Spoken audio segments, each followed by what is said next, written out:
Hey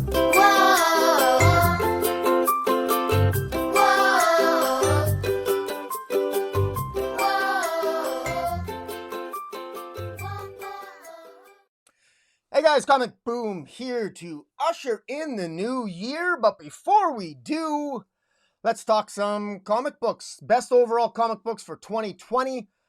Not a lot of DC on the list, not a lot of Marvel, but thank God for the independent line because there's a lot of fantastic independent comic books out there. Before we get started, I want to identify my two favorite covers of 2020. Thanks to Gary Frank, he drew both of them on the covers of Death Metal, The Secret Origin, and Death Metal, The Last 52, War of the Multiverses. Fantastic, fantastic connecting covers that Gary Frank drew. Absolutely gorgeous. Now, getting right to it, I want to get right into the top 20 and the countdown from number 20 down to number 11. The first comic book coming in at number 20 that I really enjoyed, that I strongly recommend that you guys read, is called Scumbag. Now, Scumbag is written by Rick Remender, drawn by Andrew Robinson, colored by Marino Tenisio. And what's great about Scumbag is exactly like you can imagine. The protagonist is in fact a scumbag. He is a bum. He is a drug addict. He is the lowest form of human being imaginable. He is the epitome of human garbage. And he's absolutely fantastic. You know, 2020 has been a year of utter garbage for all of us. Imagine if you take 2020 and you embody the worst of it in one human being, and you have Scumbag. Rick Remender does a fantastic job, and to make the story even more compelling, the world's existence, the continuing world existence, depends upon the actions of Scumbag, who comes across accidentally interfering in a secret agent operation while he is busy throwing up in a back alley because he's a drug addict, and that's kind of what he does when he can't get a fix. And in a desperation to get a fix, he ends up getting injected with some nanites, and he ends up getting indirectly superpowers and tied in to a secret agent network that is trying to save the world, and all kinds of hijinks happen. And guys, you have to check the series out. It is well worth it. You won't be disappointed. Now, coming in at number 9, We Only See Them When They're Dead. This is a comic book written by Al Ewing, art by Simon DeMille. What I like about we Only Find Them When They're Dead is that this is about gods. This deals with a lot of the idea that, imagine all the gods that did exist. Imagine that they died and that their corpses are floating in space. And the corpses of the gods are massive and huge. They're floating in space, and you mine the corpses of the gods. So the protagonist in the series is actually someone who in the past has had a whole kinds of different experiences while mining various resources that are found in the bodies of these corpses of these dead gods. And a whole galactic economic system has evolved around mining all these resources found in the bodies of these dead gods. Now, the title, We Only Find Them When They're Dead, implies that these gods only seem to come into physical existence upon their death. And the premise of the story, it appears to be at this early stage, it's only 3 issues in, is what happens if one of these people, instead of mining the corpse, actually instead attempts to bring the corpse alive. What do you do when you try to revive a dead god? What are the consequences of that? And why would you want to do that? This Al Ewing, once again, is delving into all kinds of areas of religion and faith. And, of course, all the characters involved have got their own motives and agenda, and they all interact in different ways and compelling ways. This is a really good story. I would strongly recommend you guys pick it up. It's well worth it. Now, coming in at number 18 is Stillwater, written by Chip Zdarsky, art by Raymond K. Perez and Mike Spicer on the colors. This, as the cover sort of strongly implies, the opening issue, this imagine if you can't die. Now imagine an entire city, an entire small American town being incapable of dying. One day, people discover that no one in the town can die. This is Chip Zdarsky at his finest, because he's crafting a tale here that, and I don't even know how long this is going to go. This could potentially go on forever. But this town had to learn to hide itself from the rest of the world, or at least create new rules to hide itself and to make sure that none of the people leave the town to tell the rest of the world what's been happening in it. Namely, that all the citizens in the town, none of them age, none of them get any older. And well, as you can imagine, that causes problems because young infants, they grow in intelligence, but they're trapped in their bodies. And when you throw in the fact that a couple of people have escaped and then one has, the protagonist of the story has actually returned and used to be a child that couldn't age early on in the place called Stillwater, USA, and he ultimately returns as an older man because his mother facilitated his escape, and he managed to grow older outside of Stillwater, and then, unbeknownst of his own origins, he ends up back in Stillwater, invited by his mother, only to find out what the town's secret is. And you got a corrupt mayor that wants to hold on to power. You got rules that are being broken, and you've got all these rich interplays of all these different characters, all beautifully illustrated by Raymond Perez. Great series. I strongly recommend you guys check it out if you haven't already. Coming in at number 17 is, of course, Three Jokers. Now, Three Jokers is a great series. Jeff Johns, his writing, his version of the Three Jokers is perhaps a little bit disappointing if you were big fans of Darkseid War. Batman, of course, asked the Mobius chair, who is the Joker, only to be told that there's three Jokers. It ends up that Batman already knew who the Joker was, which is revealed here. So the continuity is a little out of sync, but Jeff Johns doesn't really care about that. And artist Jason Fabok does the art of his career here. These illustrations are fantastic. Jason Fabok has said that if he dies young, he can always look back and say that he was at his best when he drew Three Jokers, and I would have to agree with him. Truly a fantastic series. The interplay and the character development of Barbara Gordon, of the Red Hood, Jason Todd, and Bruce Wayne himself, and how the Joker has impacted all their lives in the various versions of the Joker, and how that came about is well worth the read. And of course, there's a reason why there's a sequel in the works, because Jeff Johns knows what he's doing, and Jason Fabok's art is absolutely fantastic. Hopefully, we won't have to wait another 3 or 4 years for the sequel, right? All right, now continuing on. Department of Truth.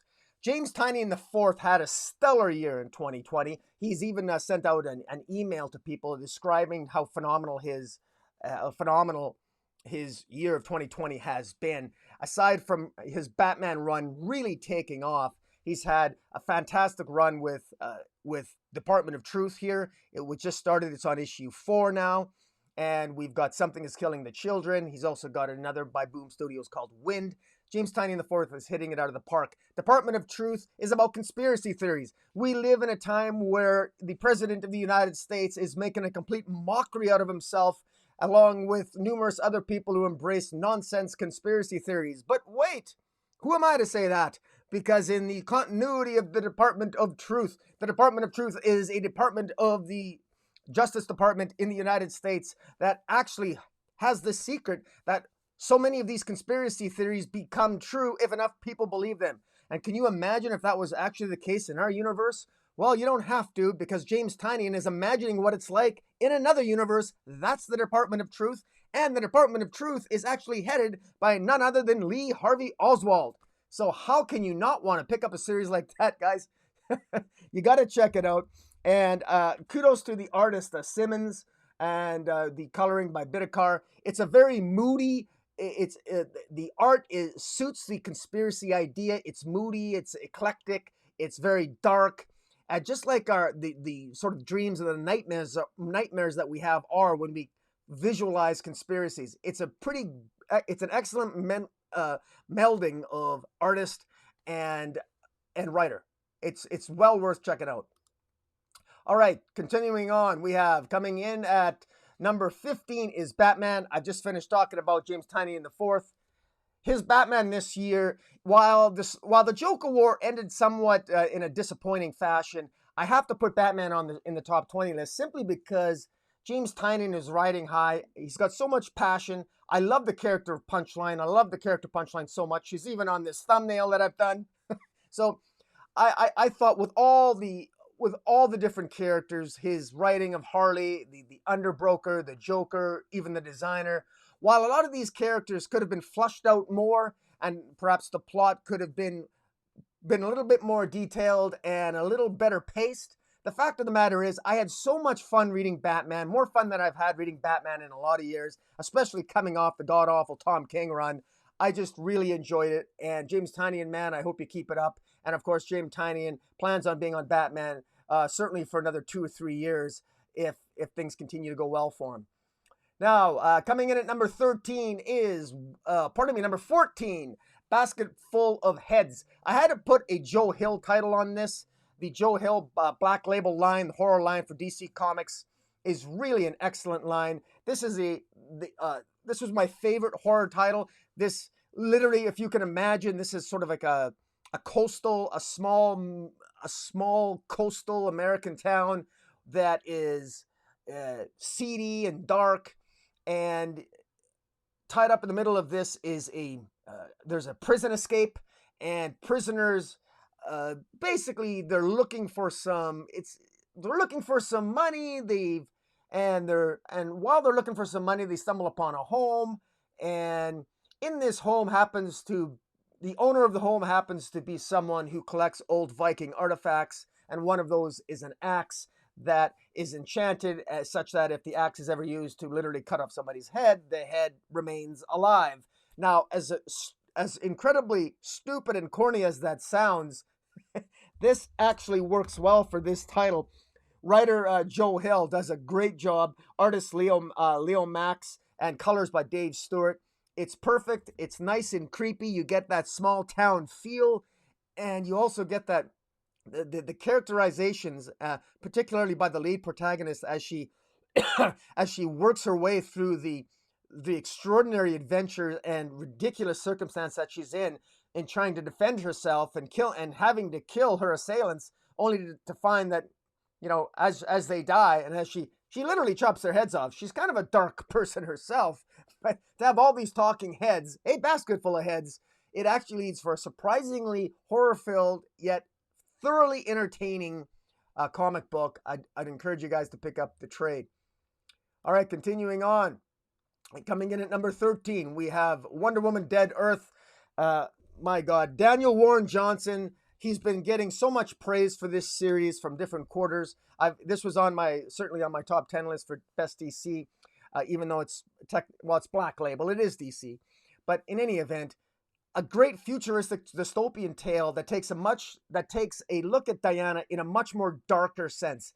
This is substantially better than the movie. I didn't mind the Wonder Woman 1984 movie, but if you want something on the completely different end of the emotional and mood scale, this is a horror. This is very much a horrific take on Wonder Woman. Wonder Woman, the Amazons are pretty much responsible for the destruction of the Earth, and Wonder Woman herself has a hell of a battle with Superman in this story that is more gory than any battle between Superman and Wonder Woman than you will ever see.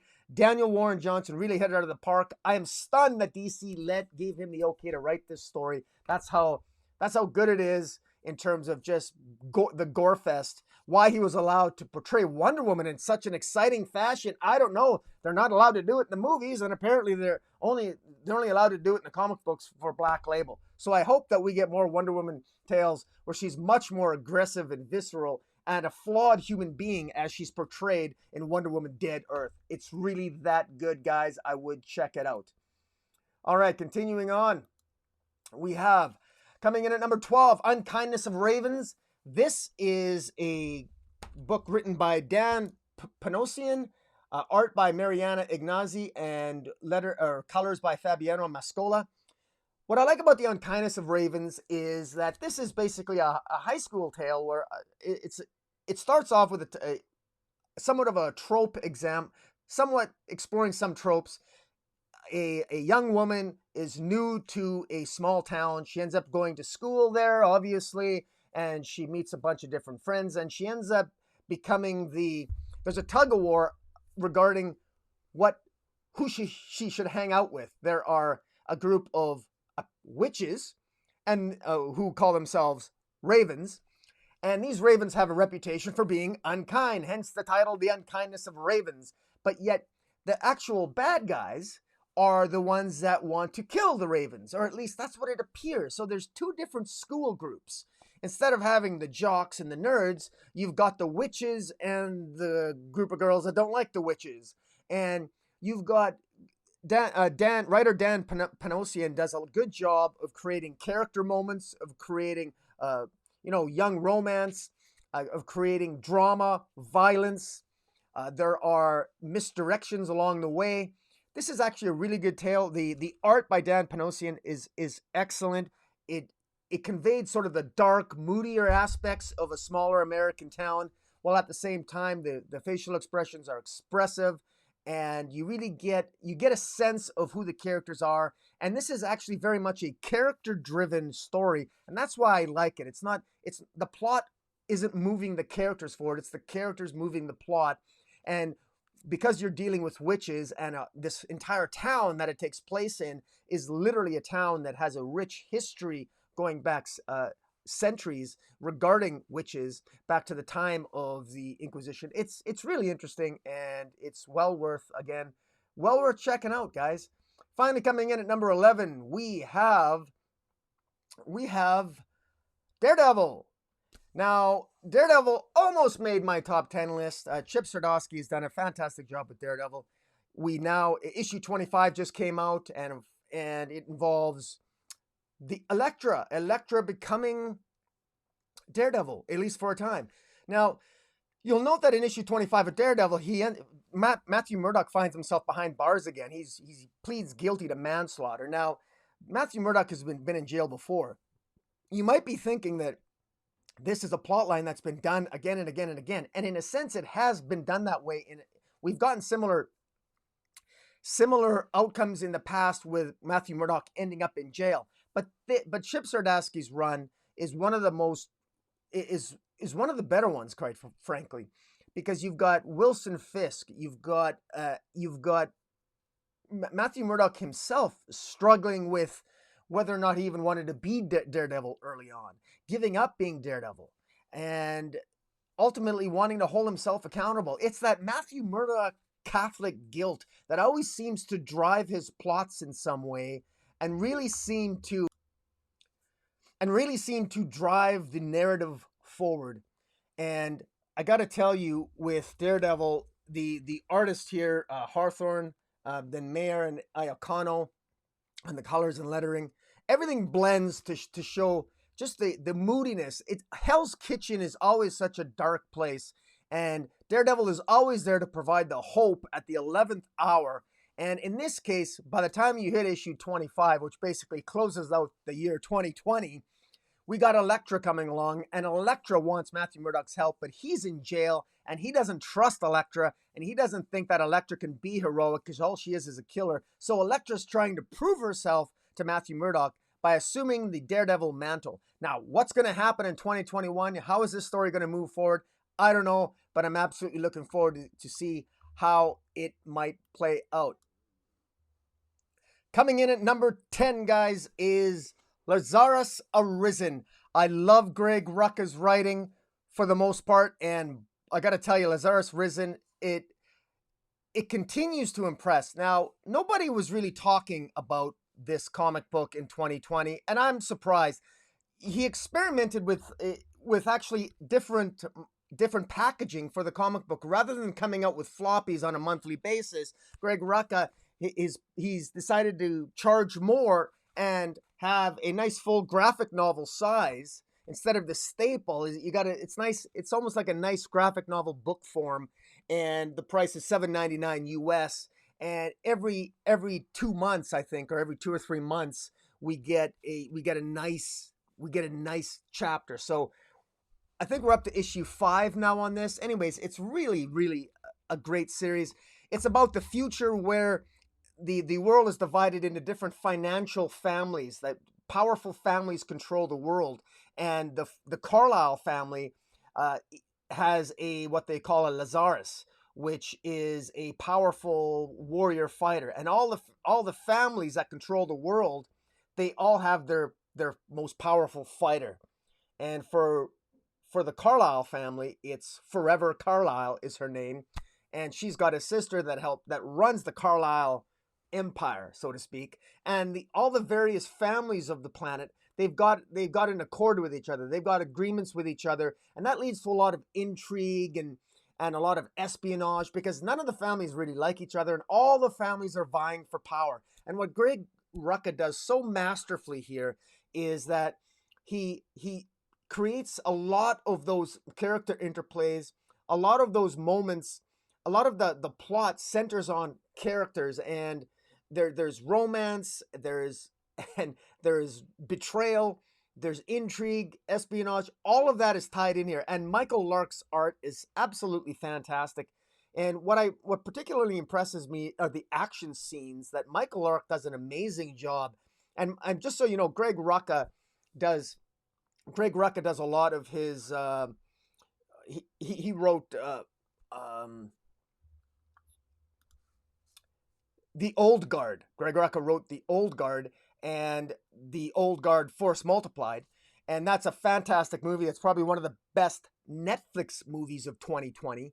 And he never choreographed the fight scenes in the Old Guard Netflix movie, but the fight scenes in Lazarus are really good and beautifully illustrated by Michael Lark. Kudos also to Arcus and Boland on the colors and the letters. Everything here on this title, it really, really hits. I strongly recommend, if you guys can pick up the trades on Lazarus, pick them up. Now, continuing on, coming in at number 9, Devil's Highway. Now, this is by Upshot Comics, and Benjamin Percy's the writer, Brent Schoonover is the artist, and Nick Filardi does the coloring. I gotta say, this is one of the most surprising, enjoyable comic books I read. It's a 5-issue series.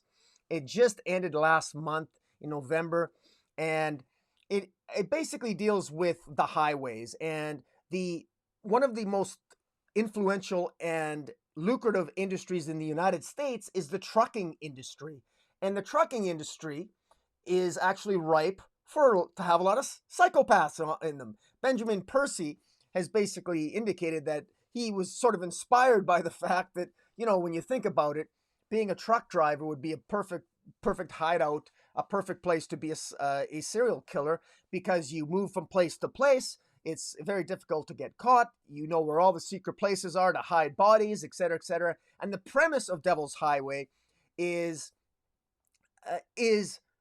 what happens if there is actually a group of serial killers that basically patrol the highways as truck drivers, and they have a huge network, and the network exists solely to appease their serial killer tendencies. And the lead protagonist in the story is a former, I think she's a former Marine whose father ends up being killed by one of these serial killers, and she makes it her mission to take them out. And wow, this is visceral. The art here by Brent Schoonover, he does such a fantastic job. The character moments really hit, and the attention to detail in the art in different scenes, you can really get a sense of the person when she does her investigating, whether she's in an autopsy room or she's in a police station talking to an officer. The background, the attention to detail of the art, you get a sense of who the characters are just by looking at the backgrounds themselves. And it just really works on multiple levels. I highly recommend it. Now, coming in at number 8 is a comic book. It's actually a graphic novel that I read digitally. It's called Dracula Mother Effer. Writer is Alex DeCampi. Artist is Erica Henderson. Now, I got to tell you, the art here alone, this is worth picking up for the art alone. You can tell by the cover is that this is just beautiful. The way that the Erica Henderson, I don't know how she does it. I lack the language upon which to adequately describe this, but it's almost a psychedelic experience reading this comic book. And it's a new way of appreciating Dracula himself or herself. Dracula is almost a psychological entity that sort of possesses a soul, possesses people. And And the lead protagonist here is an officer who, through his investigation, stumbles upon, obviously, what ends up being Dracula. And the all the characterizations and the mood and the ambiance. I gotta say that the art in this particular series, the art was more compelling to me than the story itself. And but Alex de Campi does a great job, because you really get a sense of the evil of Dracula, but you also get a sense that a lot of Dracula's servants, they also have their own motives too. And the interplay of that, and how this all weaves into another one of those great character driven dramas, where this is a story about Dracula, but it really isn't. It's really about the protagonist's own character arc and journey, and also the victims of Dracula themselves also play into the story in interesting ways. Well worth checking out. Coming in at number 7 is Ray. I love Ray. Writer Dan Abnett, along with artist Juan Jose Rip, colorist Andrew Dalhouse, letters by Dave Sharp. I think that Valiant has done a fantastic job of this particular title. This takes place in the year, I think it's 3000 AD. Anyways, in the distant future, and both Ray and his cyborg sort of cyborg counterpart, it's not really his son, but they're wandering the Earth's landscape to try to destroy an artificial intelligence that ultimately is trying to reform itself and to put different parts of itself together to basically take control of the Earth again. Because in a previous storyline called Fallen Order, the Ray destroyed the artificial intelligence, but not adequately enough such that this AI is now trying to put itself together through different machinations on Earth. Ray is trying to prevent that, and it's basically him and his cyborg young friend slash kind of like son wandering the Earth, wandering the landscape, trying to prevent that from happening. So to me, it reminds me of the Old West. It's like a couple of futuristic cowboys, but in this way, they're positronic. They're positronic machines with humans interacting, and yet it has a Western feel to it, but it also has got Japanese samurai instinct. It's like a samurai Western set in the future. It's just fun and cool, and check it out. Now, coming in at number 5 is Thor. Donnie Cates, man, what can I say? Donnie Cates is having a stellar year. Artist Nick Klein and Thor, fantastic job. Colorist Matt Wilson. I'm not huge on the whole Null thing or the King in Black.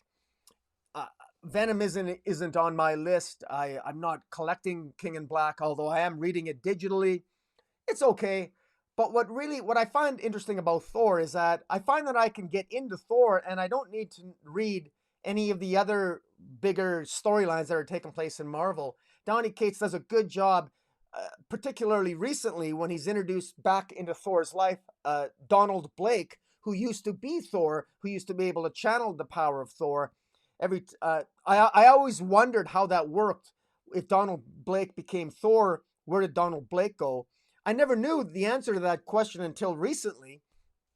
And it's actually an interesting answer. Donald Blake actually went to a different realm, I guess. But in any event, he's been brought back, and I really find it interesting what's happened to Donald Blake. He's kind of a little bit crazy now, but he's very powerful, and he appears to be kind of evil. So I'm not sure what that's about, but I'm looking forward to see where Donnie Cates takes this. I'm so excited. This is a fun run, and Donnie Cates has captivated my interest with Thor. And once again, the great thing about it, and I wish Marvel would take note, I don't need to read a bunch of other tales to really appreciate what's going on in this title. Coming in at number 5 is Join the Future. And this is a comic book by Aftershock, written by Zach Kaplan, art by Peter Kowalski, Brad Simpson on the colors, and Hassan Otsman El-Elahawu as letterer.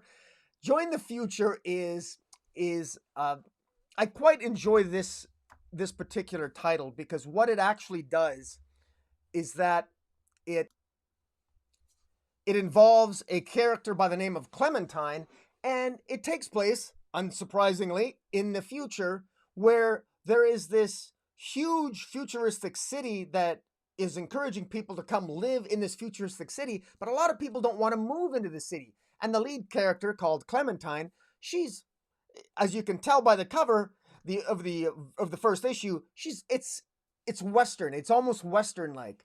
Imagine in the Wild West, if you plump down a futuristic city in the middle of the Wild West, and that eventually more and more of the people who lived in the Wild West would choose to go live in the futuristic city, but there's a couple of scattershot enclaves of townsfolk that don't want to move into the city. They don't want to join the future. They like where they're living. They want to stay living exactly where they are, and they want to be left alone. But what if the future insists that you come along for the ride? That's sort of the premise of this. And you got a lot of machinations and motives going on inside the city itself, which are, even at the end of this series, are not fully revealed. So there's a lot to come out potentially in future chapters of this particular story. But this opening 5-issue narrative essentially establishes Clementine as successfully managing to stay away from the future, stay away from the city, and how she does that despite not having a lot of skills, and how she comes to acquire her skills and to manage to defeat such futuristic technology. Makes for a very interesting tale. And again, this is another one of those character-driven stories that is so enjoyable to read. And the art here by Peter Kowalski, it's just, again, it's perfectly suited. It feels like a Western. It feels like a Western. And even when he's drawing the futuristic city, it feels like the city is almost out of place in this Western world. And it really works. And I love the way he draws Clementine, her determination. It actually reminds me a little bit of Ginny Hex. If Ginny Hex would fit right in and join the future. But in any event, guys, check out Join the Future. If you can pick up the trade, I would suggest you pick up the trade. Coming in at number 4 is a series called Die, Die, Die. It's written by Robert Kirkman. I don't know why more people aren't talking about this series. Artist Chris Burnham does a fantastic job. I mean, the violence and the humor in this comic book is fantastic. It's just always, every single issue is thoroughly entertaining. The first arc, I think, encompasses the first full story, as far as I'm concerned, was the first 13 issues. It's just great. It basically involves the story of 3 brothers who essentially, they're kind of bred to be assassins.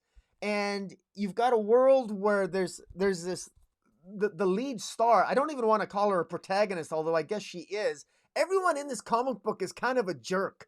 They always have motives. There's a lot of secret agents that have got different motives, and sometimes they're agents, sometimes they're double agents, and they're always killing each other. They're chopping each other's noses off. They're chopping limbs off, and everybody has an agenda. And I got to tell you, the violent Chris Burnham here is absolutely, his art is incredible. The violence, he is capable. He reminds me of Darren Warren, or he reminds me of the artist on Wonder Woman Dead Earth, Daniel Warren Johnson, because his art is just as visceral and it's hilarious. Though the character moments here, and this is pretty much all character driven as well. You can definitely see a theme that's going on here. The best stories are always character driven. And there's so much violence, politicians hating each other, wanting to kill each other. They're manipulating things behind the scenes. They're playing their various secret agents against each other. There's romance, there's character moments, there's sexual tension, there's hatred. Man, it feels a lot like 2020, doesn't it? But in any event, well worth checking out. And Robert Kirkman, man, to me, that's your best series to date, in my opinion. Now, coming in at number 3, Deceased Dead Planet. I told you there would be at least some DC on this, and this is it. Deceased Dead Planet is, Tom Taylor at his best. Artist Trevor Hairsine does a great job. Colorist Rain Burrito. Letterer Seda Temofonte. Deceased Dead Planet is Tom Taylor at his finest, and he gets the DC characters. You're going to have, this feels more like the DC universe than any other title that DC is printing at the moment, publishing at the moment.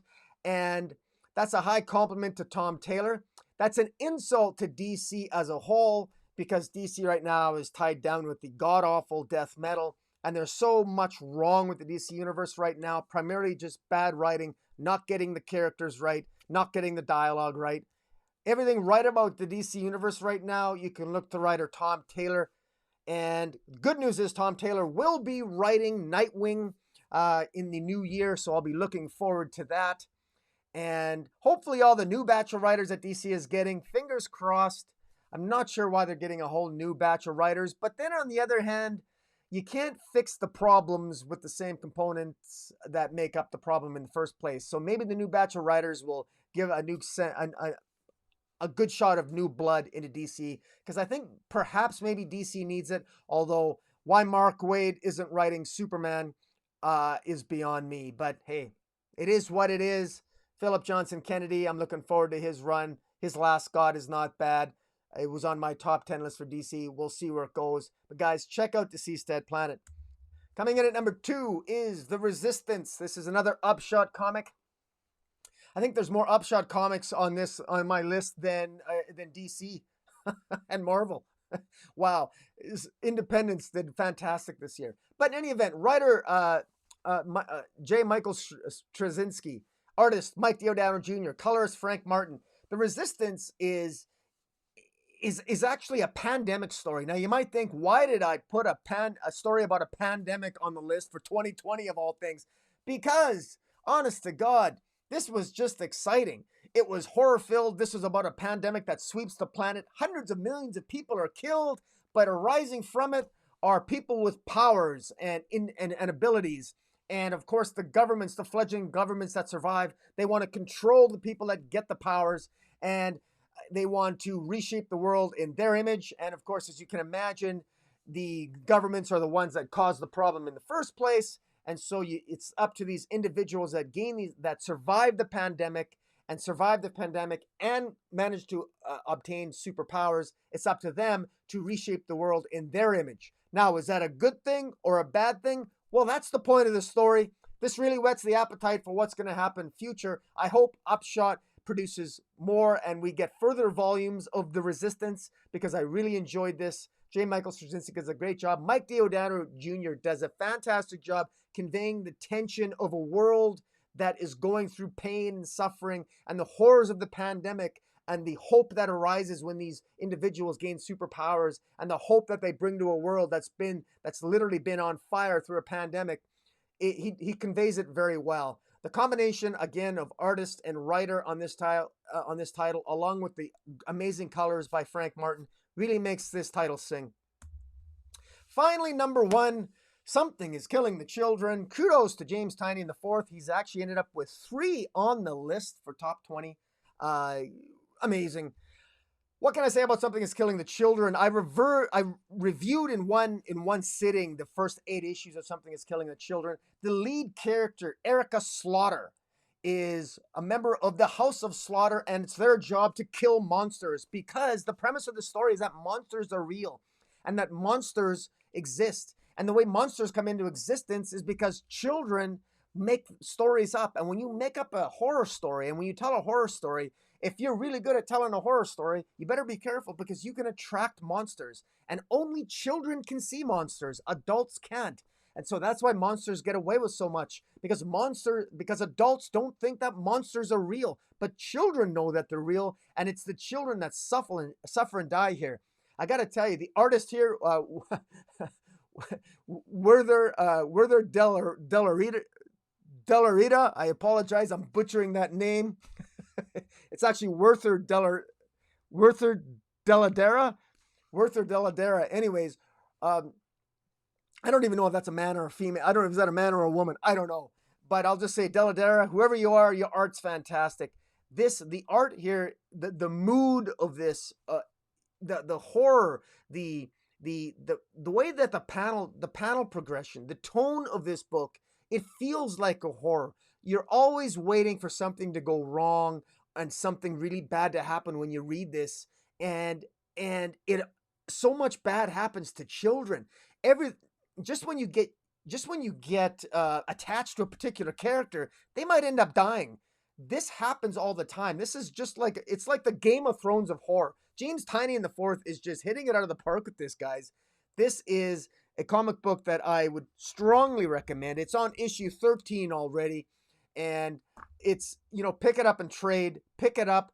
It's not all hype, guys. Trust me, this should be a Netflix show. It really should. A Netflix series. I hope Netflix is paying attention to this, or some streaming company is, because this would be a fantastic R-rated streaming service series for sure. So, guys, there you have it. That is my top 20 list, along with my top covers for 2020. I hope you've enjoyed it. Tell me what you think in the comments below. Don't forget to subscribe. And let's hope that 2021 is better than 2020 for all of us. If we're going to get some more comic books like we got in 2020, at least that, like the comic books on my list, I'll enjoy 2021. Although I hope for the future that we get a much better DC comic publication than we got in 2020. And that I certainly hope that Marvel maybe moves away from the big events and focuses more on character-driven stories, and like Daredevil and Thor, which, particularly Daredevil, I guess. But in any event, guys, thank you for watching. I'll see you probably in the new year, I would imagine. And until next time, Comic Boom, out.